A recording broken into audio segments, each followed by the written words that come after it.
성경 고린도전서 11장을 보면 성만찬의 그 제정의 말씀이 있습니다. 우리 성찬식을 거행하는데 주님께서 이것을 거행하라 하시면서 어떤 방법으로 어떤 내용으로 하라고 말씀해 주셨고요. 그리고 그 다음에 보면은 이제 이것을 어떤 자세로 해야 되는지를 말씀을 하시는데 이런 말씀이 있습니다. 그러므로 누구든지 주의 떡이나 잔을 합당하지 않게 먹고 마시는 자는 주의 몸과 피에 대하여 죄를 짓는 것이니라. 우리 성찬식을 우리 거행하면서 세례 받았으니까, 그리고 때가 되니까 절기에 따라서 성찬식에 참여하는 것으로 끝나서는 안 되고, 이 오늘 주 앞에 죄를 짓는 것, 잔을 먹고 이 떡을 먹는데 의미를 모르고, 어떤 의미입니까? 주의 몸과 피에 대하여 죄를 짓는 것이라 했으니까 주께서 왜 십자가에서 그 살을 찢기시고 그 피를 다 흘리셨는가, 그 의미를 모르고 그것을 나의 것으로 받아들이지 않고 성찬식에 참여하면 이것이 죄를 짓는 것이다 하고 말씀하는 것으로 그렇게 여깁니다. 그리고 또 사람이 자기를 살피고 그 후에야 이 떡을 먹고 이 잔을 마실지니 하니까 내가 믿음으로 이 성찬식에 참여해야 된다 하는 말이죠. 그래서 내가 믿음이 있는가, 정말 믿는 믿음으로 하는가, 아니면 형식으로나 종교적으로 하는가, 이런 것을 생각을 하고 이 성찬에 참여하라 하는 것이고요. 또 주의 몸을 분별하지 못하고 먹고 마시는 자는 할 때 왜 이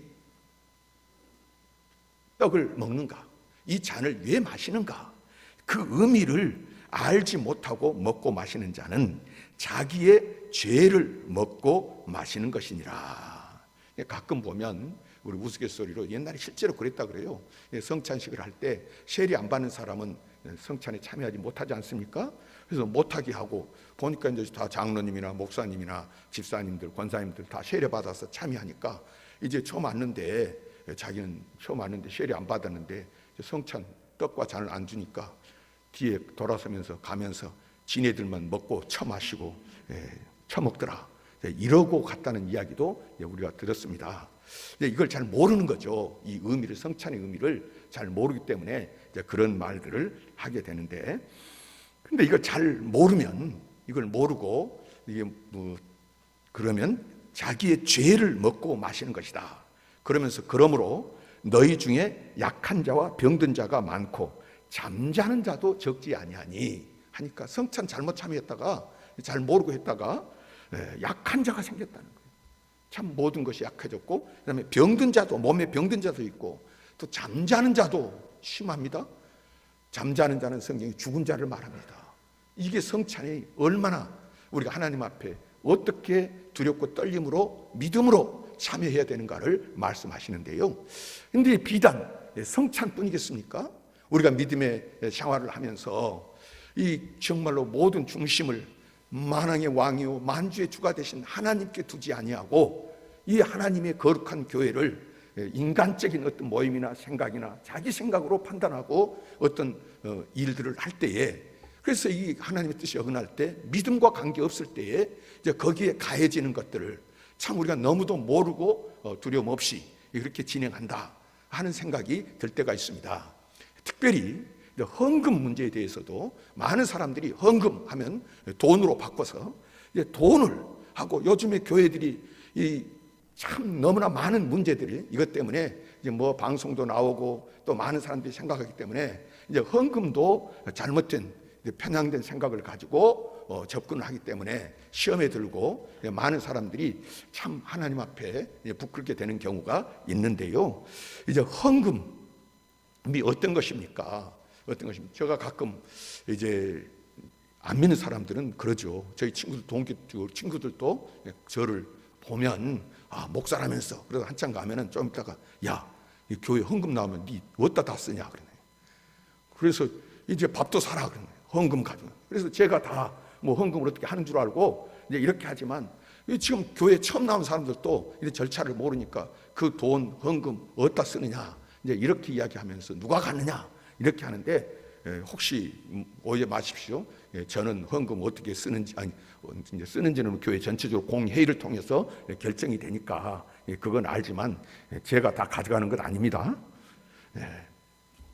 우리가 뭐 당회가 있고 또 재직회가 있고 공동회가 있고, 그래서 이 헌금 우리 참 감사도 하고, 그래서 우리가 정말로 하나님 앞에 부끄럽지 않게 쓰려고 우리가 많이 예를 씁니다만은, 또 어떤 분들 중에 이 헌금을 교회 처음 나왔는데 어떻게 해야 됩니까? 하고 물어보거든요. 물어보면 제가 늘 말씀을 드립니다. 헌금을 왜 해야 되는지 하나님 앞에서 깨달아지기 전까지, 이해가 되기 전까지 그 헌금을 모르면 하지 마십시오. 기다리고 계십시오. 그리고 열심히 하나님 앞에 나와서 믿음 생활하시고 말씀 들으시고, 그래서 그것이 깨달아지면 그때 가서 이유를 알고 뜻을 알고 하나님께 드려야 됩니다. 그래야 헌금이 됩니다 하고 이야기를 하는 것입니다. 이제 어쨌든 이 헌금에 대해서 많은 분들이 오해를 하고, 또 저도 이제 그래서 이런 것들을 말하기가 굉장히 거북한데, 제가 우리 교회에 지금 22년째 들어가고 있습니다. 근데 제가 지금 지난 몇 년 전에 한번 헌금 이야기했고, 오늘 또 두 번째로 하는 걸로 제가 기억을 합니다. 그만큼 여러 생각이 드는데, 제가 주님 앞에 가면 이것도 안 했다, 올바로 해야 될 것을 안 했다, 정말 중요한 것을 안 했다, 두려움 속에 오늘 또 말씀을 드리는 것입니다. 오늘 하나님께서 우리에게 주신 이 말씀은 주님 가르쳐 주신 기도의 마지막 부분입니다. 주님께서는 이렇게 기도하라. 근데 기도는, 하나님 앞에 기도는 이렇게 하라.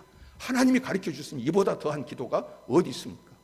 저는 개인적으로 이 주님 가르친 기도를, 여기 기도할 때도 혼자 엎드리거나 어디서나, 또 어디서든지 혼자 있을 때는 주님 가르친 기도를 자꾸 합니다. 그러면 무궁무진하게 막 거기서 기도 제목이 솟아나오고 하나님의 은혜가 임하고 깨닫게 되는 것이 많거든요, 뜻을 생각하면. 그래서 이 주님 가르친 기도를 주님께서 가르쳐 주셨는데, 이제 이렇게 기도하라 하시면서 내용은, 하나님께서 모든 것의 주인이시기 때문에 삶의 모든 영역에 대해서 하나님께서 허락해 주십시오. 하나님께서 이루어 주시옵소서. 그래서 하나님께서 용서해 주시고 하나님께서 이기게 해 주세요 하고 구하라는 것입니다. 그리고 결론은, 그렇게 구하면 하나님이 응답하시지 않습니까? 그래서 그 응답하심으로 말미암아서 나라가 이루어질 때 그 나라의 주권, 그리고 만물을 통치하고 다스리는 거기에 기도 속에 나타나는 능력과 은혜, 이런 모든 권세와 또 그로 말미암아서, 열매로 말미암아서 나타나는 모든 영광은 궁극적으로 만드시고 주시고 허락하신 아버지 하나님의 것이라는 것입니다. 그래서 나라와 권능과 영광이 영원히 아버지의 것입니다. 이 모든 것이 아버지의 것이라는 고백입니다. 한마디로 하나님은 보이는 것과 보이지 않는 모든 세계의 주인이 되신다는 고백인데요, 그 주인 앞에서 성도된 나는, 우리는 어떻게 살아야 하는 것입니까? 삶의 여러 영역이 있지만은 그 중에 핵심이 되는 물질의 문제에 대해서 오늘 듣고자 하는 것입니다. 누가복음 16장 13절 통해서 주님 말씀하십니다. 하나님과 재물을 겸하여 섬길 수 없느니라. 하나님은 거룩하신 분입니다. 거룩하다는 말은 다르다 그랬습니다. 분리되었다 그랬습니다. 섞여 있는 것이 아닙니다. 그거 어떤 우리 사람과 뭐 이렇게 비슷해서 거기에 뭐 같이 섞여 있고 이런 분이 아니고요. 거룩하다, 디퍼런, 세퍼레이트, 그다음에 유닉, 독특한 것, 도저히 우리와 같을 수 없고 또 우리가 거기에 넘볼 수 없고 가까이 할 수 없는, 정말로 모든 영역에 있어서 하나님은 거룩하십니다. 우리와 다른 분이라고 하는 것입니다. 그 하나님과 어떻게 세상에 그 하나님이 만드신 것들과 감히 비교할 수 있겠습니까? 비교할 수 없습니다. 그런데 주님이 친히 하나님과 재물을 오늘 같은 선상에 놓으시고 겸하여 섬길 수 없느니라 말씀을 하시는데요, 이 말씀은 하나님의 시각이 아니라 우리 삶의 주인의 자리를 놓고 하나님과 경쟁할 만큼 물질에 큰 힘이 있기 때문에 사람들이 물질을 그렇게 크게 여기는 거예요. 하나님과 비슷하게. 그렇기 때문에 재물을 하나님처럼 여기는 인간의 시각을 말씀하고 계시는 것입니다. 하나님과 재물 중에 어느 쪽을 더 소중히 여기는가를 여러분 한번 가만히 생각해 보십시오. 신앙생활 몇 년 했든 나는 정말 하나님과 재물 중에 무엇을 소중하게 여기는가? 어떤 사람은 교회에 다닙니다. 하나님을 믿습니다. 그런데 목적이 물질을 얻기 위해서입니다. 하나님의 이름을 부르지만은 그 하나님을 이용해서 물질을 얻고 물질의 발판이 되는 건강을 얻고 명예를 얻고 권세를 얻으려고 하는 것입니다. 물질 때문에 주일에 하나님을 예비하기를 쉬는군. 예비하기를 그치는 것도 다반사입니다. 물질 때문에 시험에 들어가지고 교회를 떠나고 하나님을 떠나는데 하나님을 크게 보는 사람입니까? 물질을 크게 보는 사람입니까? 물질보다 하나님을 크게 여깁니다. 오늘 이 땅에 많은 교회들이 있는데 보면 참 분란들이 많습니다. 그런데 교회 분쟁의 제1원인이 무엇입니까? 분쟁하는 교회들의 내면을 들여다보면 물질이 자리를 잡고 있습니다. 그렇다면 우리 그리스도인들은 재물, 돈과는 담을 쌓고 살아야 하는 것입니까? 성경 예수님께서 하나님 나라를 설명하시기 위해서 비유를 37개를 드셨는데 그 중에서 17개가 재물에 관한 비유입니다. 성경에 신앙생활에서 가장 중요한 원리라고 할 수 있는 기도에 관한 구절이 500구절입니다. 그리고 사랑이라는 단어는 579절입니다. 믿음이라는 단어는 272구절입니다. 그런데요, 물질에 관한 구절은 2350구절에 달합니다. 하나님께서 그 어떤 주제보다 이 성도의 물질 관리를 중요하게 생각하고 계심을 보여주는 부분입니다. 하나님과 재물을 겸하여 섬길 수 없느니라. 하나님과 재물을 비교해서는 안 된다는 것입니다. 하나님은 창조주시고요, 하나님은 주시는 분입니다. 하나님은 공급자입니다. 모든 것의 주인이십니다. 학개서 2장 8절에 말씀하십니다. 은도 내 것이요 금도 내 것이니라. 만군의 여호와의 말이니라. 모든 것이 하나님의 것이요, 하나님이 주인이십니다. 하나님께서 무슨 피가 먹고 싶어서 짐승을 바치라 하셨습니까? 하나님이 뭐 돈이 궁해서 뭐 하랐습니까? 그 모든 것이 주인인데. 그래서 하나님께서 뭐가 부족해서 받으시는 분이 아닙니다. 모든 것이 주인입니다. 이렇게 모든 것이 주인일 뿐만 아니라 내 물질의 주인 되시는 하나님께서는 자기가 가지고 있는, 우리가 가지고 있는 물질에 대해서 100% 신실할 것을 요구하십니다.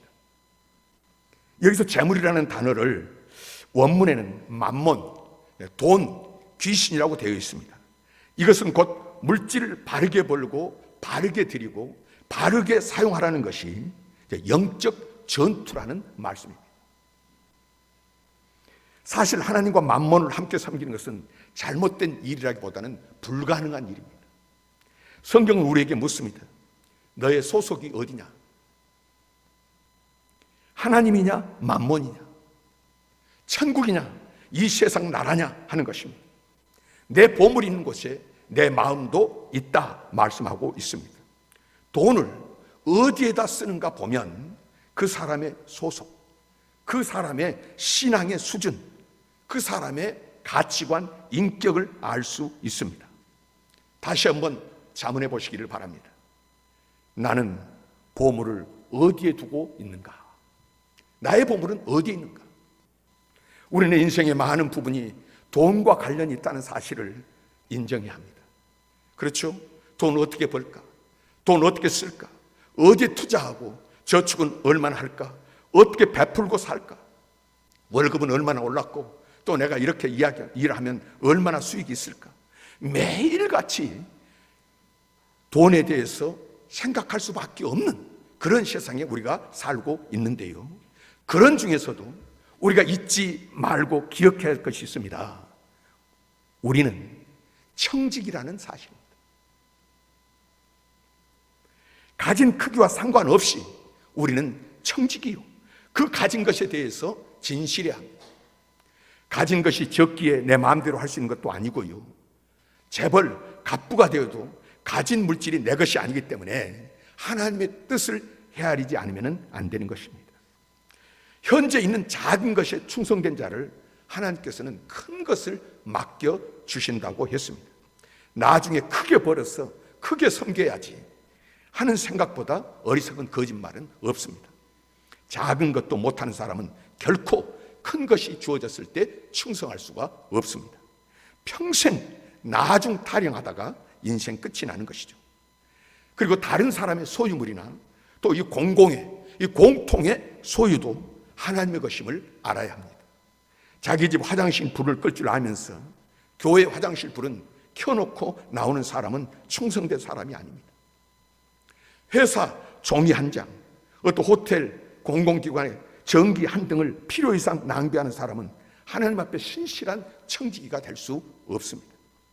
교회에 히터 하나, 전기 한 등 끄고 다니는 사람이 이 교회에서 진정한 청지기, 주인과 같이 청지기의 사명을 감당하는 사람입니다. 성경을 보면 이스라엘의 비극의 원인은 표현은 달라도 언제나 한 가지입니다. 이스라엘의 비극뿐만 아니라 인생의 비극의 원인은 한 가지입니다. 그때의 이스라엘의 왕이 없으므로 사람마다 자기 소견에 옳은 대로 행하였더라. 왜 왕이 없습니까? 이스라엘이 왕이 없은 적이 없습니다. 그런데 이스라엘이 하나님을 무시하고 청지기 됨을 망각했습니다. 뿌리가 어디입니까? 아담과 하와입니다.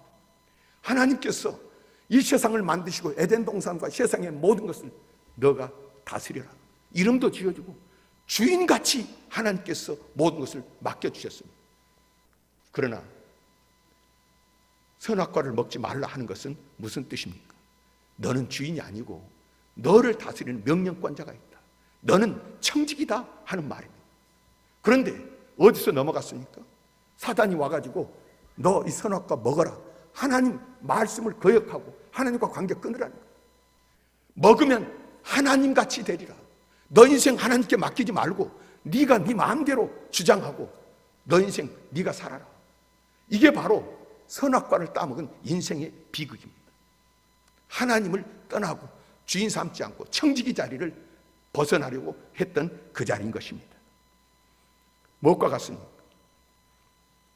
이스라엘의 왕이 없으므로, 하나님을 왕으로 섬기지 않으므로 스스로 주인 노릇했을 때에, 그때에 이스라엘의 비극이 일어났고요, 인류의 비극이 거기서 시작되었습니다. 그런 이스라엘에게 하나님께서는 구약의 마지막 책인 말라기를 통해서 하나님을 주인 삼는 삶에 대해서 말씀하십니다. 말라기 1장에는 생명의 근원이시고 삶의 공급자이시며 주인이신 하나님께 감사 생활이 없는 이스라엘을 책망하는 모습이 나옵니다. 그리고 2장에는 주인이신 하나님을 영화롭게 하지 않는 제사장을 비롯한 지도자들의 얼굴에 내가 똥칠을 하겠다. 하나님을 주인 삼지 않고 자기가 그 앞에 선 그런 사람들, 당장은 높아 보이고 좋아 보이고 뭐 풍족해 보이지만은 하나님께서 분명히 말씀하십니다. 그 얼굴에 내가 똥칠을 하겠다. 그리고 돌아오라, 돌아오라. 말라기 3장의 문을 열면 이스라엘 백성들을 향하여 돌아오라는 애절한 하나님의 외침과 부르짖음이 있습니다. 영적인 침체에 빠져있는 이스라엘 백성들을 향해서, 영적인 지도력을 상실한 이스라엘 지도자를 향해서, 경제 파탄에 빠져있는 이스라엘을 향해서 하나님께서 돌아오라고 말씀하십니다. 그때 이스라엘 백성들이 묻습니다. 우리가 어떻게 하여야 하나님께 돌아갈 수 있습니까? 상식적으로 생각하면 말씀을 묵상해라.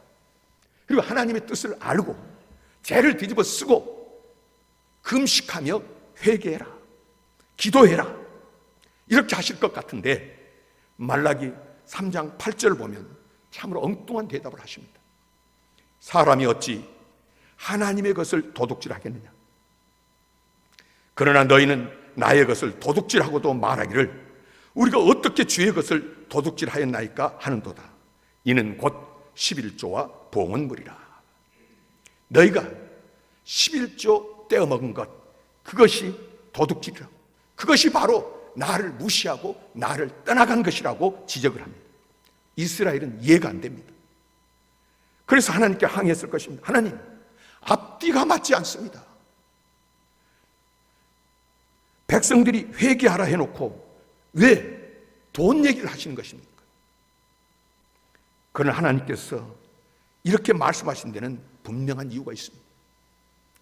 돈을 어떻게 쓰느냐 하는 것을 보면 그 사람의 영적 수준, 인격, 가치관을 알 수 있다고 했습니다. 단순히 재물의 문제가 아닙니다. 우선순위의 문제입니다. 누가 주인인가 하는 문제인 것입니다.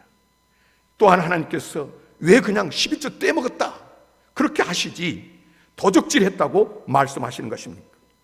역시 주인이 누구냐 하는 것입니다. 내 시간의 주인이 누군지 아느냐? 내 직업의 주인이 누군지 아느냐? 내 사업의 주인이 누군 줄 아느냐? 내 생명의 주인이 누군 줄 아느냐? 너희 나라와 온 백성 교회와 우주 삼라 만상의 주인이 누군 줄을 아느냐? 나다. I am that I am. 나다. 나는 나다. 내가 주인이다.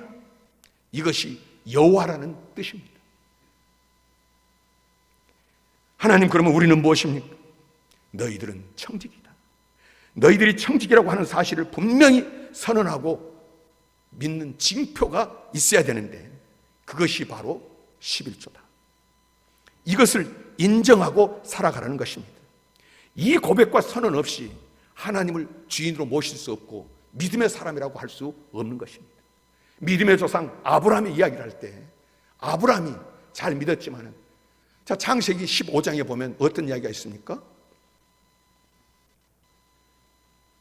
아브라함의 조카 롯이 소돔 고모라에 살고 있을 때에 그돌라오멜 그 왕이 주변에 5나라와 같이 연합을 해가지고 소돔 고모라 4나라가 연합해서 전쟁이 붙었죠. 조카 롯이 잡혀갔잖아요. 소돔 고모라가 완전히 피한 겁니다. 재물 다 뺏기고 사람들 다 잡혀가고. 아브라함이 그 이야기를 들었잖아요. 그래서 5나라인데 이 족장 아브라함이 자기 집에 있는 노비들을 다 모아가지고 밤중에 기습을 했어요. 다 찾아왔습니다. 이겼습니다. 이건 전쟁으로 하면 불가능한 이야기, 놀라운 일이 일어난 것입니다. 그래서 그 전쟁에 돌아와서 뺏었고 돌아왔을 때 살렘 왕 멜기세덱이 그를 찾아왔고요, 소돔 왕 베라가 그를 찾아왔습니다. 근데 멜기세덱이 떡과 포도주를 가지고 느닷없이 떡과 포도주가 등장하는 거예요. 그리고 아브라함을 축복하는데 여호와 하나님께서 너에게 복 주기를 원한다. 그리고 이 모든 것에 여호와 하나님께서 이 일을 이루셨다 할 때 다음에 나온 것이 아브라함이 11조를 드렸다고 했습니다. 무슨 뜻입니까? 이 전쟁에 내가 한 것이 아니고 오늘 내가 가지고 있는 모든 것은 주님의 것입니다. 다 주님의 것인데 주님의 것임의 증표 11조를 하나님께 드린 거예요. 그래서 이 11조는 어떤 고백입니까? 이게 단순하게 10의 1조 일부분이 아니고 이 전체가 하나님의 것인데 나는 이걸 통해서 그 하나님의 것임을 고백을 합니다. 11조를 그렇게 시작했어요. 이 고백과 선언 없이 하나님을 주인으로 모실 수 없고 믿음이 있다고 할 수 없습니다. 이건 신학에서 물질론이 아니라 주권론입니다. 11조는 선악과 같은 것입니다. 많은 사람들이 이 선악과가 저주의 나무라고 생각을 하죠. 그러나 성경 창세기를 여러분 보십시오. 선악과는 축복의 나무였습니다. 많은 나무들이 있었습니다만은 수많은 나무들 가운데 선악과는 메시지를 가진, 하나님의 말씀을 가진 나무였습니다. 다른 것은 다 따먹어도 괜찮습니다. 그런데 선악과는 말씀이 있는 나무는 소중히 지켜야 하는 것이었습니다. 이것은 종자, 그 말씀을 지킴으로 거기에서 모든 하나님 나라의 풍성함이 임하는 것처럼 종자에서 작은 것이지만은 거기서 모든 것이 앞으로 미래가 다 거기에 종자에 담겼지 않습니까?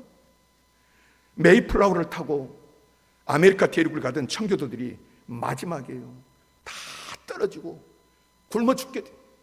그래서 사랑하는 자식들이 굶어 죽어가는데도 종자만은 먹이지 않고 남겨뒀습니다.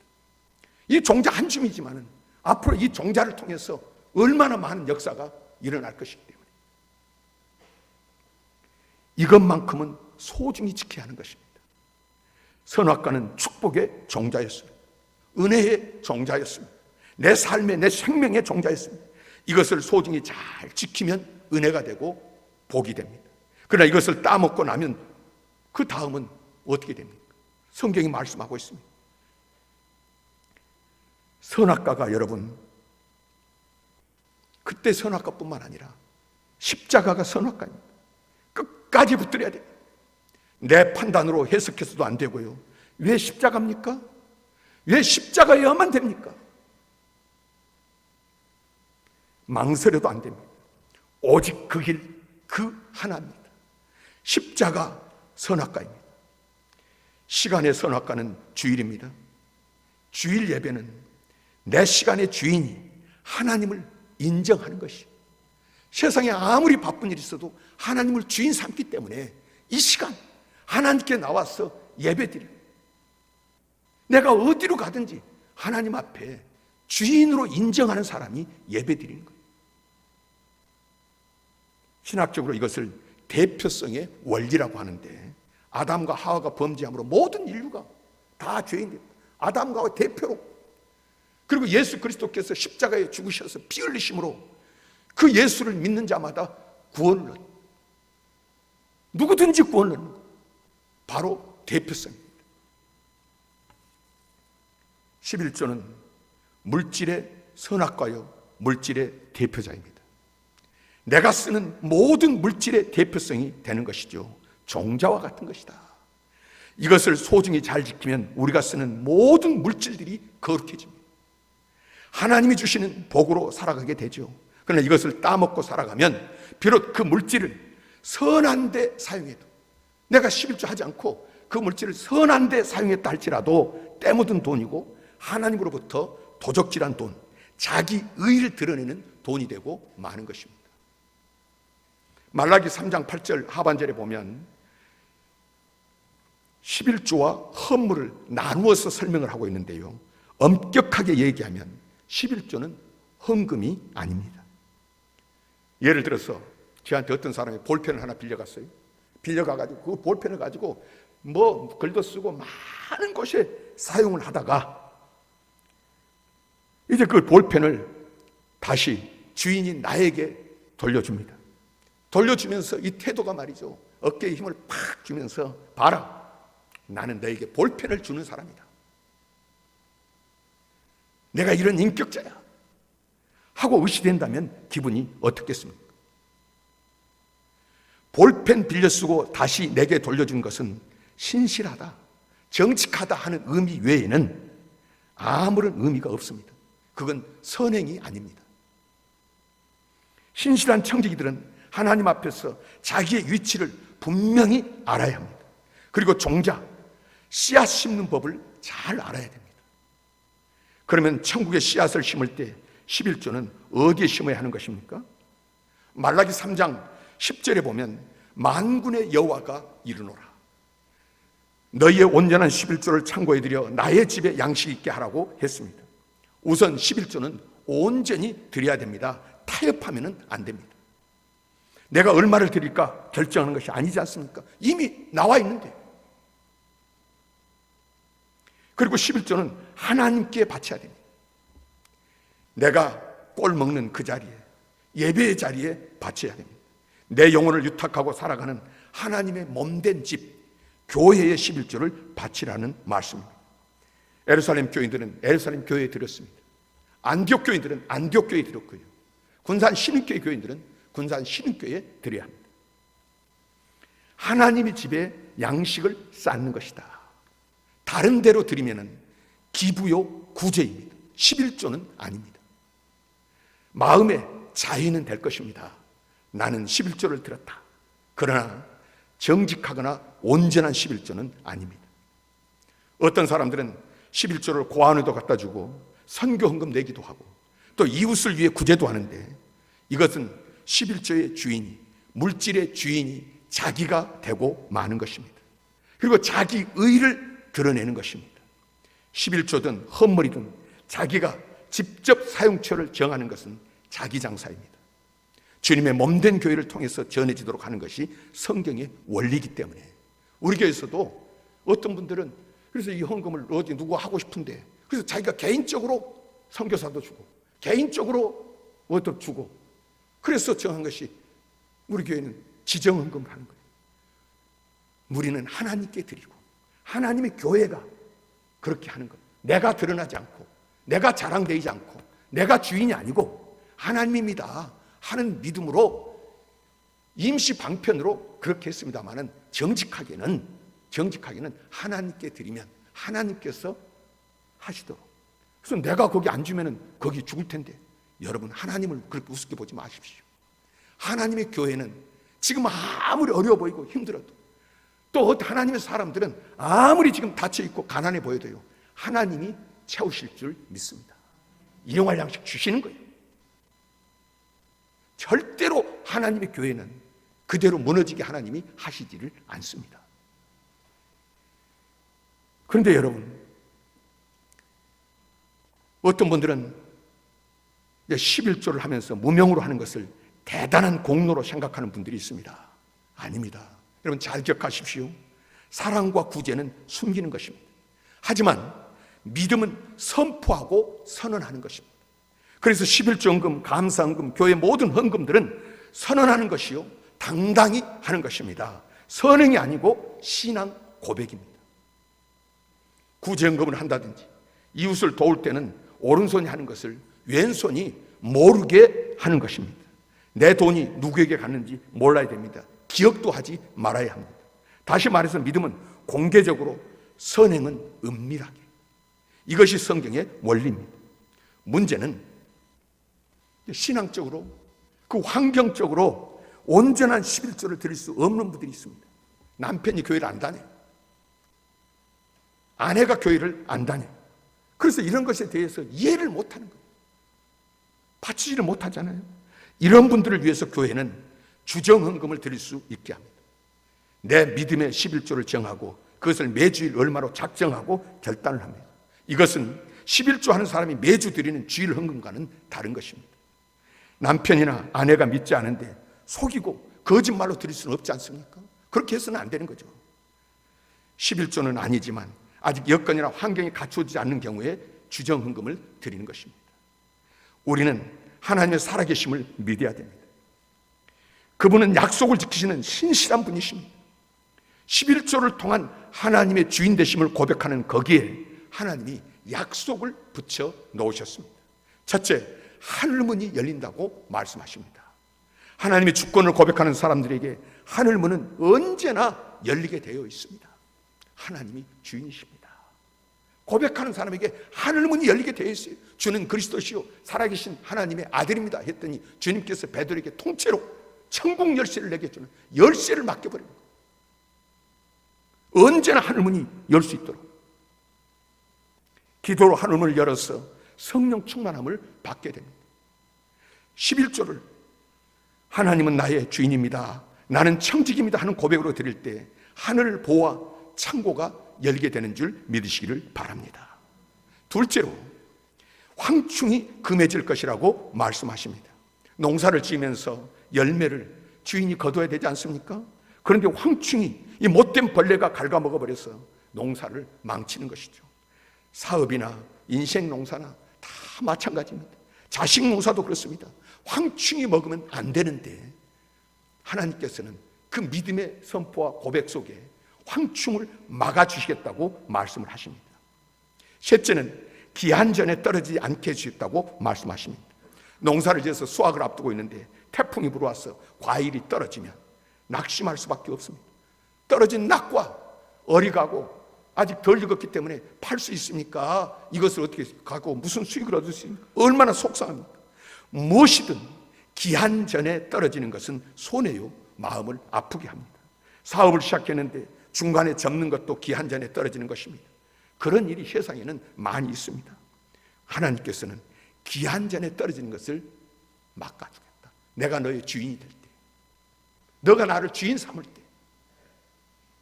그러므로 말씀하십니다. 만군의 여호와가 이르노라. 너희의 온전한 11조를 창고에 들여 나의 집에 양식 있게 하고 그것으로 나를 시험하여 보라. 신구약 성경 하나님을 시험하지 말라는 말씀이 얼마나 강력하게 나옵니까? 하나님은 시험당하는 분이 아니십니다. 그러나 한 번, 단 한 번, 오늘 읽은 우리가 오늘 말씀 내용 살펴본 말라기의 11조를 교훈하면서 하나님을 시험하라고 했습니다. 여기 강조가 온전함입니다. 타협하지 않은 11조입니다. 무슨 이야기입니까? 믿음으로 아멘 해도 좋고, 그렇지 못하면 하나님을 시험해봐라, 체험이라도 해봐라, 그런 이야기입니다. 세계적인 부호 록펠러에게도 위기의 순간이 있었습니다. 친구의 권유로 광산업을 시작을 했는데요, 사기를 당해가지고 돈을 모두 날렸습니다.